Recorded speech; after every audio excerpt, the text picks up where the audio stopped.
Hey everybody, Ryan back here. Alright, on to the Ottawa Senators season preview. Alright everybody, if you're a subscriber, thank you for watching. If you're not a subscriber, hit that subscribe button, hit that notification bell next to it, and then you'll be notified when I drop my next video. Alright everybody, now on to the Ottawa Senators season preview. Alright, so Ottawa this year has made quite a bit of additions. I'm not sure if they necessarily made themselves better with the additions. I mean, well, they're definitely gonna be better than they were last year, but I'm not sure if they're making themselves like a more middle team. I think they had some more time before then. But if you're an Ottawa fan, it may not be this year, next year, maybe not even a year after, but you're gonna be a good team here soon if you keep drafting the way you got this year. I mean, who the heck saw when that Erik Karlsson trade happened? San Jose being as bad as they were, and you get in San Jose's pick, and you got that third overall pick. Whew, that was grand theft right there. Nobody saw that coming. San Jose sure as hell didn't see it. Sorry, Sharks fans, but I don't think anybody in San Jose could say that when they traded for Erik Karlsson, they saw themselves being such a bad team last year. Nobody saw that. Nobody predicted that. So, just saying, that was an amazingly good trade that I think everybody at the time of the trade thought, oh man, the Sharks robbed us. I don't think so anymore. And especially if Josh Norris starts playing like he looked like he could. Like he can, I mean. So it could end up being a really great trade for you. Alright, so the additions. Logan Shaw, 2 years, $725,000 per year. Wow, $725 million. You better be a dang good player. Not that anybody can sign a contract that big. But $725,000 per. He'll be more of like a plug-in if there's injuries. I mean, I think he's on the taxi squad as of now, which makes sense. I mean, he's not going to provide you offense. He's just more so a fourth liner. And a penalty killer. He can do that. They added Matt Murray via trade. Eric Branson via trade. Austin Watson via trade. Zach Magwood via trade. Derek Stepan via trade. Cedric Paquette via trade. Brady Colbert via trade. Francois Broussard is on a PTO. I honestly don't even know who that is, so I don't think he's making it. Other than maybe for like a taxi squad situation. Alex Galchenyuk, a 1 year, $1.05 million per year, or $1.05 million deal. It's a 1 year, not per. Evgeny Dadonov, 3 year, $5 million per. Josh Brown added via trade, and Michael Haley, 1 year, $700,000 deal. He will probably not be playing much, if at all. Subtractions. Technically, Ryan Callahan retiring is a subtraction, but he didn't play for them last year due to injuries, so he's never truly played for the Ottawa Senators, so I'd say it's a subtraction, but it's kind of not at the same time. So he retired. Bobby Ryan went to Detroit. Mark Barbieski to Nashville. Jonathan Gruden to Pittsburgh. Michael Carconi to Nashville. Marian Gaborik to Tampa. Anders Nilsson to Tampa. Michael Bacher is a free agent. Ron Hainsey, a free agent. Anthony Duclair signed with Florida, finally, after sitting down and not signing anywhere forever. Clark MacArthur is a free agent, but truth be told, he's probably really retired. So, those are subtractions. Nothing much because none of those really played for him. I mean, Ryan did, Barbieski did, Hainsey did, Duclair did last year. I mean, some of the others played for him before, but not recently. So, Barbieski probably is the biggest loss. Alright, they re-signed Christian Jaros, 1 year, $750,000. Chris Tierney, 2 years, $3.5 million per season. Connor Brown, 3 years, $3.6 million per season. Rudolph Balsers, 1 year, $735,000 deal. Nick Paul, 2 years, $1.35 million per season. Matt Murray, they re-signed after the trade to a 4-year, $6.25 million per season deal, which, I really hope that one doesn't burn them, because Murray has not looked good the last couple years, in Pittsburgh. I mean, he's had good games, but he has not been very solid as he was before. Josh Brown, 2 years, $1.2 million per season. By the way, there are like 3 people with the last name Brown on this team. So just to warn you ahead of time. Projected cap hit is $70 million. They still had $10.9 million in cap space, so they could still take on quite a few contracts if they wanted to. So lots of space there, which is nice. All right. After this season, they had Derek Stepan as a UFA. I mean, if he plays well, he may get another contract. I'm not sure it'll be that much, but if he's often injured again, I don't think they'll bring him back. Honestly, I don't see many reasons to bring him back. Because, I mean, they got a lot of young guys coming up. I don't see a point. Same with Artem Anisimov. I'm not sure what reason they'd have to truly bring him back. Cedric Paquette, I can see them bringing him back possibly. He's a UFA as well. Alex Galchenyuk, he's on like his 3rd straight year of a prove-it deal, so I don't know. He may have burned his own way out of this league, so this may be his last chance. I mean, if he has a really good year, maybe he gets another contract, but we'll see. The big one, Brady Tkachuk is going to be RFA out this year. He's going to make more money, for sure. So, that's why I don't think at least one, if not both, of Stepan and Anisimov will not be here. I mean, I don't see him making $11 million a year, Brady Tkachuk, but he's definitely probably going to get 5 to 7 at least. Logan Brown is RFA. There's the other Brown. There are 3. There's Connor, there's Logan, and where's the other Brown? Joshua Brown. Yeah, see, 3 Browns on this team. That's going to be very confusing this year. Because I believe, no, actually they all start with a different letter on their first name, which makes it easier.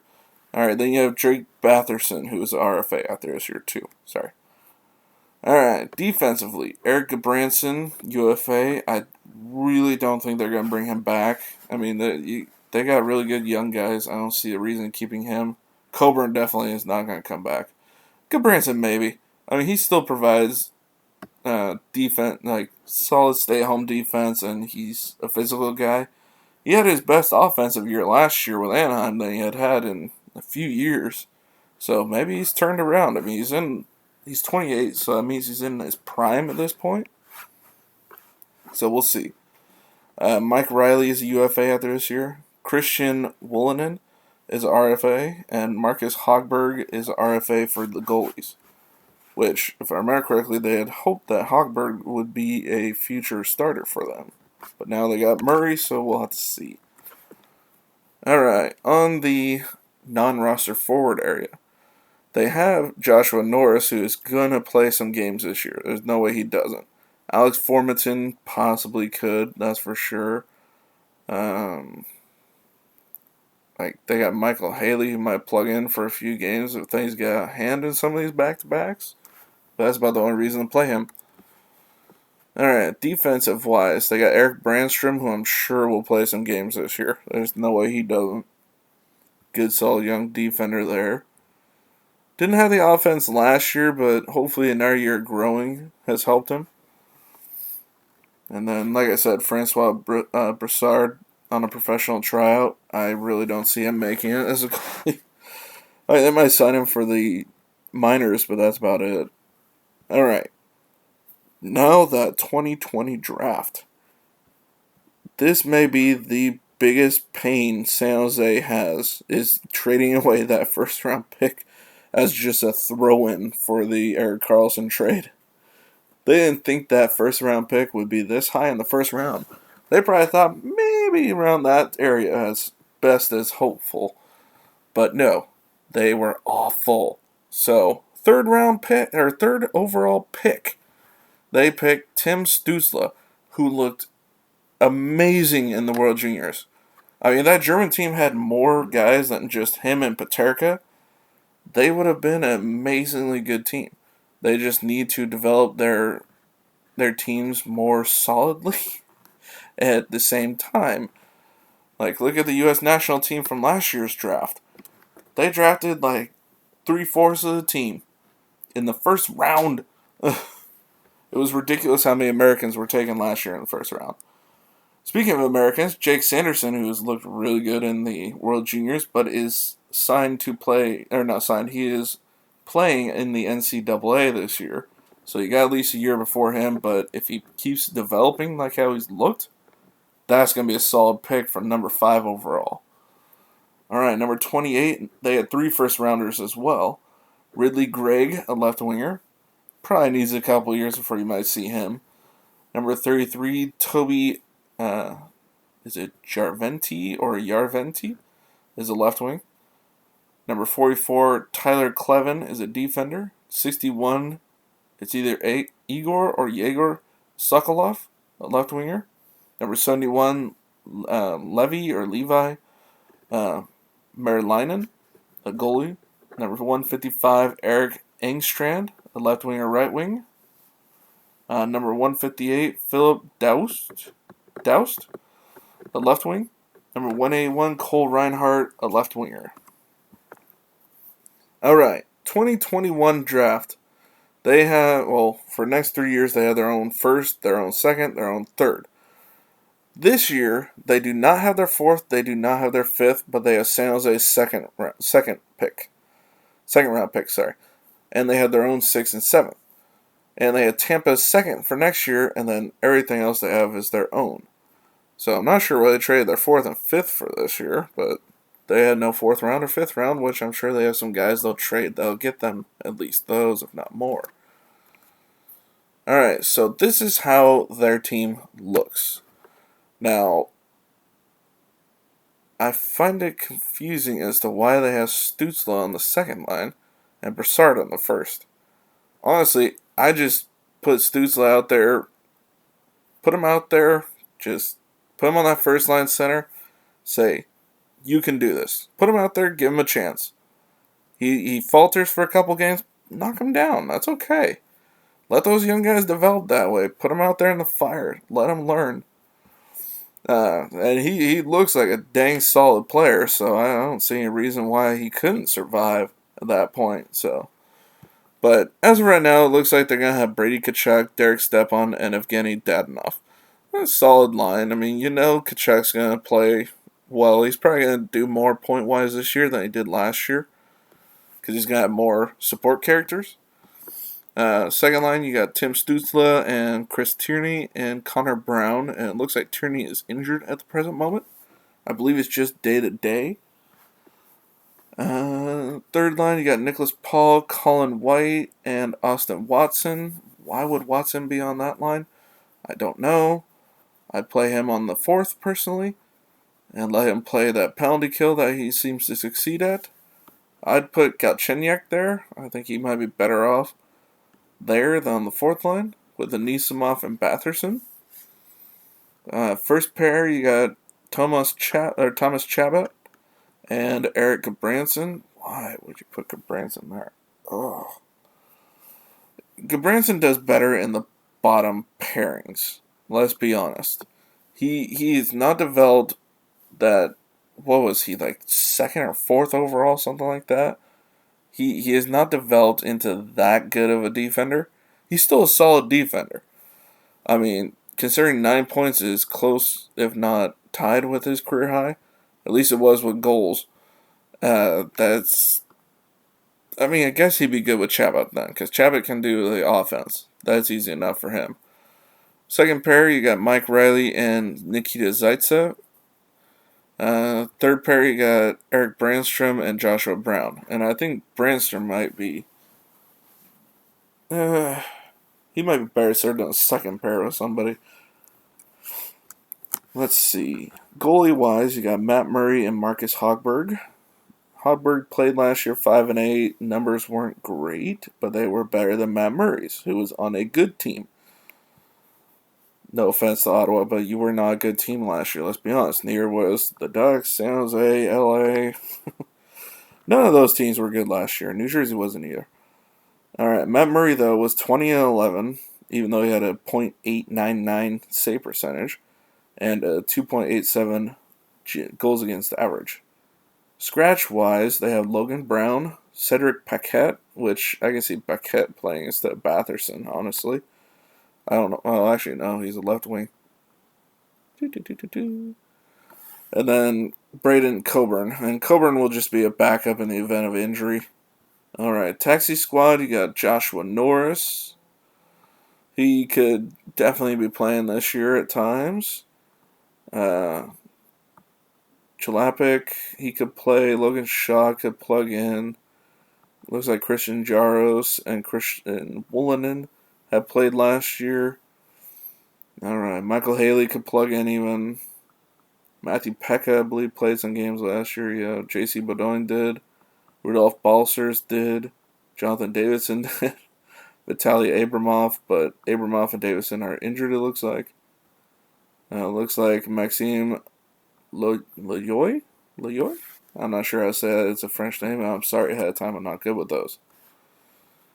Alright. Minors, you got these two. Prospects, Ridley Gregg down the line. Shane Pinto could down soon-ish.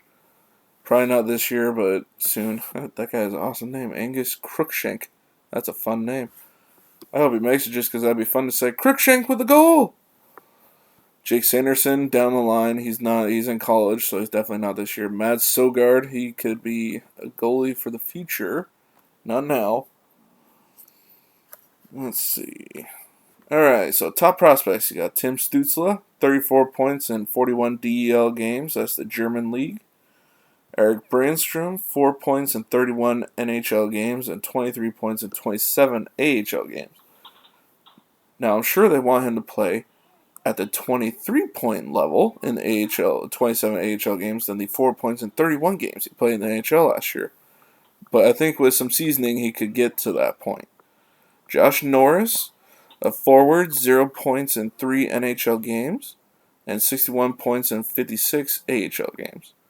Alex Formaton, 53 points in 61 AHL games. That's why I'm thinking he's probably going to play this year. Same with Norris at times.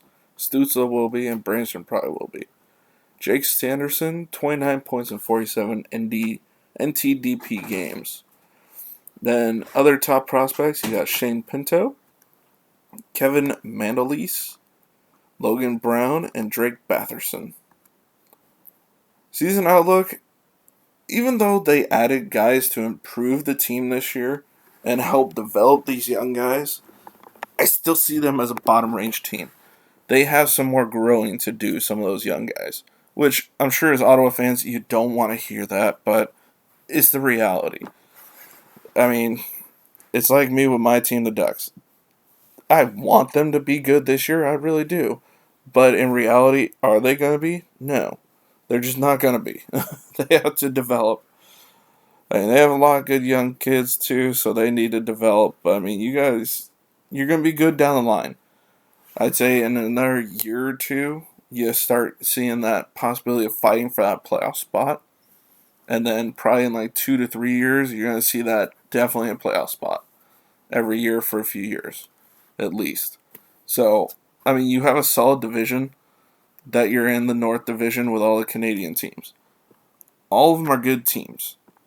And someone has to finish last. And I mean, without injuries towards others, I'm going to say Ottawa probably will finish last, if not close to the bottom of the division.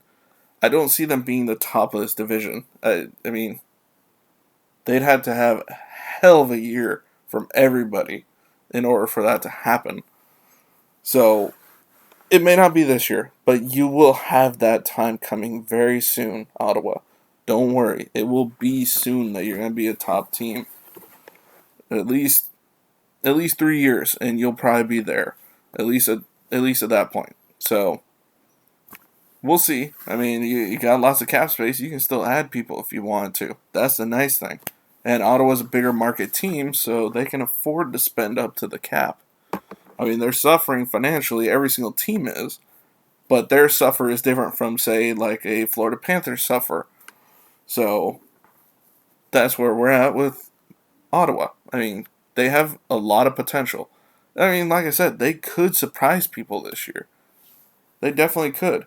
But if you're going to say Matt Murray is going to be a better goalie than any of the ones in the North Division, or maybe Edmonton's goaltending, but they have amazingly good offense that's right now. I mean, McDavid and Draisaitl could carry any team, and if they're going to be running down and going against Matt Murray, I'm not sure Ottawa can keep up offensively at that point. I really don't. I mean, Matt Murray, if he turns it around, this could be a whole different season, but I don't know if that's going to happen. All right. Well, anyways, good luck, Ottawa. I think worst case scenario, you get another chance at a lottery pick, which only makes you a better team down the line, right? At least you hope. I mean, you hope, but it probably will. So, good luck to you. Good luck to your fans. I know it's ravenous fans when it comes to Canadian teams, especially. They're very ravenous, and that is good. It's nice to see fans really love their teams. Not saying the American ones don't. They do, but they don't get as much love as, say, the Canadian teams do. So, good luck to you all. And if you're a subscriber, thank you for watching. If you're not, then please hit that subscribe button. Help me out. Doesn't hurt. I mean, if you enjoy my videos, then hit that little bell notification so you get notified when my next video drops too. And other than that, hit the like, hit the share, hit the comment, and I will see you all next video. Bye, everybody.